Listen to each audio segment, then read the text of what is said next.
Assalamualaikum dan selamat sejahtera. Cikgu Mai scroll dekat Telegram, tiba-tiba jumpa satu soalan yang menarik ni. Jadi Cikgu Mai pun rasa gedik-gedik nak share dengan semua orang. Okay, soalan ni nampak macam menarik lah, tapi soalan mudah je tapi menarik. Okay, Cikgu Mai pun baca soalan ni. Jadual 9 menunjukkan kecerunan yang diwakili oleh sesuatu persamaan garis lurus. Jadi ada dua persamaan garis lurus dekat sini. 2y sama dengan M1x tolak 4 dan y sama dengan M2x tambah 4. Dia juga bagi kecerunan yang diwakili oleh persamaan garis lurus yang diberi. Jadi untuk garis lurus yang pertama, okay, kecerunan diwakili adalah H tolak K. Jadi dekat sini kita kena tahu membacanya, di mana kita tahu kecerunan adalah ini M1. Tapi M1 ini kita kena perhatikan dekat sini ada dua. Jadi M1 ini bukan kecerunan garis lurus ini. Tapi kecerunan garis lurus ini adalah M1 bahagi 2. Sebab kita mesti bandingkan dengan Y sama dengan MX tambah C. Di mana Y ini mestilah Y sahaja. Okey, disebabkan ada 2 di sini, kita kena bawa ke sebelah kanan. Jadi 2 darab Y, dia jadi bahagi 2. Okey, jadi dekat sini, kecerunan yang diwakili ini, nilai H tolak K ini, okey, dah tentulah sama dengan M1 bahagi 2. Itu nilai kecerunan.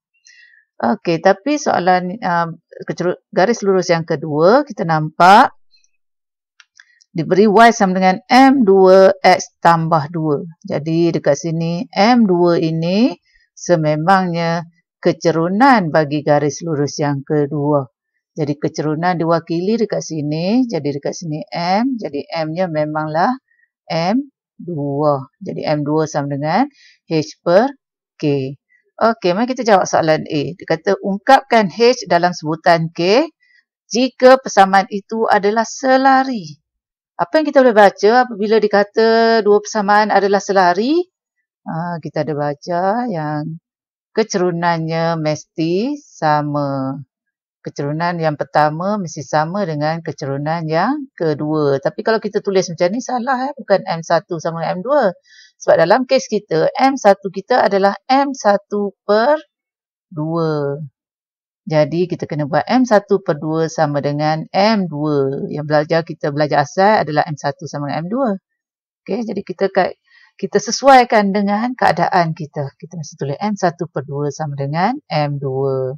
Jadi kita bolehlah, sebab kita ada persamaan M1 per 2 sama dengan M2, maka kita ada H tolak K sama dengan H per K. Dan dia kata ungkapkan H dalam sebutan K. Jadi H mesti jadi perkara rumus. Jadi bila H mesti jadi perkara rumus, maka kita kumpulkan yang ada H di sebelah dan yang tak ada H kita bawa ke sebelah kanan. Tukar tempat je lah. Okey, dan sekarang kita faktorkan supaya H kita boleh jadikan perkara rumus. 1 tolak 1 per K. Dan kita bolehlah jadikan K, H tajuk. Okey, jadi K. Macam mana nak tulis ni? Alamak. Okey, tak apa. Kita tahu kita kena tulis di bawah ini. 1 tolak 1 per K. Oh, tapi adakah ini boleh diterima dalam jawapan akhir? Okey, kita kena ringkaskan lagi. Okey, K per 1. Jadi K tolak 1 per K. Okey. Dan bolehlah kita naikkan K tu ke atas. Jadi K kuasa 2 per K tolak 1. Selesai untuk soalan A. Okey, sebab syarat selari. Okey, baca soalan B.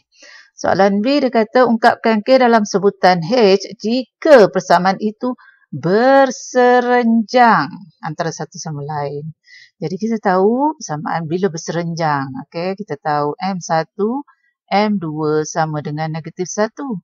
Tapi dalam kes kita M1 kita bukan M1. M1 kita adalah M1 per 2. Okey, M1 per 2 darab dengan M2 sama dengan negatif 1. Nampak ni M1 per 2 dah. Okey, jadi M1 adalah per 2 adalah H tolak K. Dan M2 kita adalah H per K. Disamakan dengan negatif 1 dan dia nak apa? Yang ini K dalam sebutan H. Jadi sekarang K pula jadi perkara rumus. Jadi kita kenalah kembangkan benda ni. Buang kurungan dia. Kita akan dapat H kuasa 2 per K tolak dengan H sama dengan negatif 1. Okey.